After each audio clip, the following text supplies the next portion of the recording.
Industry में इतने पाकिस्तानी ना आने की वजह क्या है? जैसे कि हम देखते हैं कि इंडिया इज़ नोन वो आईटी की वजह से जाना जाता है। क्या आप समझते हैं इसकी एक रीज़न पाकिस्तान में वो टेक का जो बेसिक इकोसिस्टम ना होना ये वजह है? या कि आप समझती हैं कि जो लोग यहाँ पे मेजॉरिटी आए दे वर नॉट एजुकेटेड और इसकी वजह क्या है कि टेक इंडस्ट्री में ज़्यादा पाकिस्तानी नहीं हैं? आप इसको क्या समझती हैं? एजुकेशन का मसला है या कि यूथ वो जो है उसमें उनकी प्रायोरिटीज़ डिफरेंट हैं? आपकी क्या अंडरस्टैंडिंग है इस हवाले से? क्योंकि India is known for its tech presence in US. Right, right. Not just US, in many, many countries in the world. Germany में, यूरोप के तमाम ममालिक में, कनाडा में, इंडिया से लोग मौजूद होते हैं। तो उसकी वजह ये है कि एक तो ये कि as a country and as a nation, India पिछले बहुत सारे डेकेड से उन्होंने मेहनत की है। उन्होंने अपने इंटरनल एजुकेशनल इंफ्रास्ट्रक्चर को, उनकी यूनिवर्सिटीज़, कॉलेजेस, उन्होंने बहुत वर्ल्ड क्लास इंस्टीट्यूशन क्रिएट किए हैं। इसके बाद उन्होंने सर झुका के बहुत हार्ड वर्क किया है, इसमें कोई शक नहीं है कि पढ़ाई पे उन्होंने अपनी एजुकेशन को उन्होंने प्रायोरिटी बनाया, कि बहुत ज़्यादा उनकी जो लिटरेसी रेट है, जब आप 75 ईयर्स अगो जहाँ पे पाकिस्तान था और जहाँ पे इंडिया था, तो अगर आप देखें तो हम थोड़ा सा पीछे को चले गए हैं और वो काफ़ी सारा आगे चले गए हैं। दूसरी बात ये कि उन्होंने उसको मोनेटाइज किया, उन्होंने कैपिटलाइज किया अपने उस एसेट को, और उन्होंने उस चीज़ को बाहर एक्सपोर्ट करना शुरू किया। तीसरी बात ये है कि जब उन्होंने नंबर एक के उनके पास वो कमोडिटी है, एक सेलेबल कमोडिटी, उन्होंने अपने ये highly trained people, they have produced those. Second, they have decided कि भाई हमने इसको लेवरेज करना है, कि ये बाहर हम भेजेंगे, it's like it's a commodity. तीसरी बात ये कि उनको इंटरनेशनल रिलेशनशिप जो थे ना, वो मैंने बहुत सारी कंपनीज में काम किया है पिछले 22 साल में, ऑटोमोटिव में, और तकरीबन हर कंपनी में जिसमें मैंने काम किया है, उनके प्लांट्स इंडिया में होते हैं, टेक सेंटर्स भी होते हैं इंडिया में, प्लांट्स भी होते हैं। कोई कंपनी आज तक मैंने काम नहीं किया जिसमें इंडिया में टेक सेंटर्स ना हो, प्लांट्स ना हो। इसमें आप बड़े बड़े OEM जो कंपनीज हैं, जो जैसे फोर्ड, GM, क्राइसलर, जो US बेस्ड कारें हैं, इसके अलावा जो आपको यूरोपियन जो कारें हैं, जापानीज हैं, इन सब के प्लांट्स आपको इंडिया में मिलते हैं। तो एक तो बात ये है कि जो जो रिलेशनशिप है उनके इंटरनेशनल कम्युनिटी के साथ, बहुत बिजनेस ओरिएंटेड हैं। और उनको मतलब उनके अंदर इंडिया में बहुत ज़्यादा इन्वेस्टमेंट वेस्टर्न ब्लॉक कर भी रहा है, की भी है उसने पिछले बहुत सारे डेकेड से। वो उनके पास कमोडिटी भी है, उनका रुझान भी है कि हमने इसको लेवरेज करना है।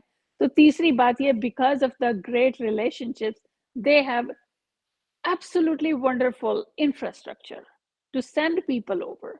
अब मेरी टीम में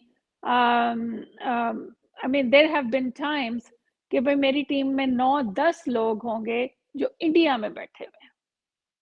मैं बाज़-औक़ात में वहाँ से लोगों को यूएस में मंगवाती भी हूँ। I cannot do that with anybody in Pakistan.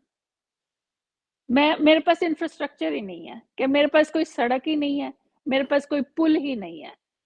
Pakistan और इंटरनेशनल कम्युनिटी, अब मैं यूएस की एग्जांपल दूंगी क्योंकि ज़ाहिर है यहाँ पे मैं रहती हूँ, इस चीज़ में मैं बहुत इन्वॉल्व हूँ। कोई कंपनी ऐसी नहीं है कि जिसके थ्रू हम कोई वहाँ से टेक एक्सपर्ट मंगवा सकें, कोई कंपनी नहीं है, कोई रिलेशनशिप नहीं है। अगर आप उससे कंपेयर करें कि इंडिया के, ओ माय गॉड, कि वो 300 मिलियन का उनका हो सकता है बिजनेस सिर्फ फोर्ड के साथ हो, एक कंपनी का, to provide tech support thousands and thousands of people. वो मतलब वो आएंगे, कई H1B वीजा पे आएंगे, जो बाद में आपको फैसिलिटेट करते हैं कंपनीज के, आप ग्रीन कार्ड भी मतलब उससे हो सकता है। लेकिन इसका जो इंफ्रास्ट्रक्चर का आप समझिए कि जैसे एक तरफ एक गांव है कि जिस पे कच्ची सड़क भी नहीं है, और दूसरी तरफ 6 लेन की हाईवे है। इतना फर्क है, बहुत फर्क है। इसमें ये नहीं कि पाकिस्तान के लोग इंटेलिजेंट नहीं है। हुँ। इंटेलिजेंट इंटेलिजेंस का कोई बायस नहीं है, किसी नस्ल के साथ, किसी रंग के साथ। हर नस्ल, हर रंग, हर मुल्क में आपको ज़हीन लोग मिलते हैं। इंफ्रास्ट्रक्चर नहीं है, पाकिस्तान बहुत कटा हुआ है कि मैं आई मीन लाइक इस अप्रैल में मैंने एक बंदा इंडिया से मंगवाया कि वो अब जिस ऑफिस में मैं हूँ, उसी में वो भी आके काम करता है H-1B वीज़ा पे। मैं किसी पाकिस्तानी को हायर नहीं कर सकती, क्योंकि हमारे पास इंफ्रास्ट्रक्चर नहीं है, कोई ऑर्गेनाइज़ेशन नहीं है, कोई रिलेशनशिप्स नहीं है, कोई वेंडर कस्टमर अरेंजमेंट्स नहीं है, कोई उनका मतलब हिस्ट्री हिस्ट्री नहीं है, कोई क्रेडिबिलिटी नहीं है। जो यहाँ आ जाते हैं, जो बाहर किसी और तरह से आ जाते हैं, जैसे मैं फैमिली इमिग्रेशन पे आई थी, मैं वर्क वीज़ा पे नहीं आई थी। लेकिन अगर मेरी फैमिली में या मेरे किसी जानने वालों में किसी का कोई हाईली टेक्निकली क्वालिफाइड बंदा हो, तो वो कहे कि आप मुझे वहाँ पे जॉब वीज़ा पे मंगवा लें। I have no infrastructure. मेरे पास कोई व्हीकल नहीं है, कोई गाड़ी नहीं है, कोई सड़क नहीं है, कोई ब्रिज नहीं है, कोई शिप नहीं है, कोई कुछ भी नहीं है कि मैं मंगवा सकूँ। So, I mean, in a nutshell, I think I've given you a हाँ, large, नहीं, lot of बिल्कुल। information. तो मैडम आप इसको जो कंक्लूड करती हैं जस्ट फर्दर मैं इसकी थोड़ी अंडरस्टैंडिंग लूँ। आप समझते हैं कि इंडिया ने वो बेसिकली इंफ्रास्ट्रक्चर बना लिया, वो इकोसिस्टम बना लिया दैट इज़ बेसिकली हेल्पिंग कि वो उसके उनके जो लोग हैं बाहर चले जाएँ और पाकिस्तान के अंदर वो बेसिक इंफ्रास्ट्रक्चर ही नहीं है। तो इसकी क्या जी, वजह समझती हैं? आप जस्ट फॉर इसको मैं फर्दर एक सवाल इसमें थोड़ा लिंक कर लूँ and then you can talk on that. आप क्या समझती हैं पाकिस्तान में उतनी बड़ी मार्केट नहीं है? आप क्या समझती हैं कि क्या लीडरशिप ने इतना को मार्केट से मुराद ये है कि इन कंपनियों की बिज़नेस वहाँ पे ना होने से मुराद ये है कि इतना यूज़र नहीं है, एंड यूज़र नहीं है उन चीज़ों का। I don't think so. I don't think so. I think कि जो क्लाइमेट है पाकिस्तान का, जो एक इंटरनेशनल लेवल पे जो समझा जाता है कि वहाँ पे तो पेपैल भी जाने को तैयार नहीं होता, वहाँ पे अमेज़न जाने को तैयार नहीं होता।